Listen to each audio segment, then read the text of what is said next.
ஒரு பாத்திரத்தில் தண்ணி ஊற்றி அது கொதிக்கும் போது கல் உப்பு போட்டு ஒரு கப் அளவுக்கு பாஸ்தா அதில் போட்டு நம்ம வேக வச்சு எடுத்துக்கலாம். அதில் குக் பண்ணுற டைம் போட்டிருந்ததை தவிர நான் எக்ஸ்ட்ரா கொஞ்சம் குக் பண்ணிக்கிட்டேன். அப்போ தான் பசங்களுக்கு மென்று சாப்பிட ஈஸியாக இருக்குன்றதுக்காக.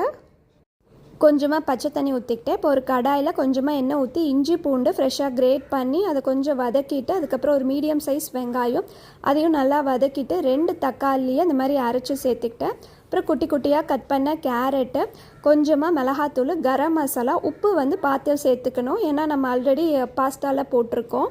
இப்போ இதை மூடி வச்சு நான் வேக வச்சு எடுத்துக்கிட்டேன்.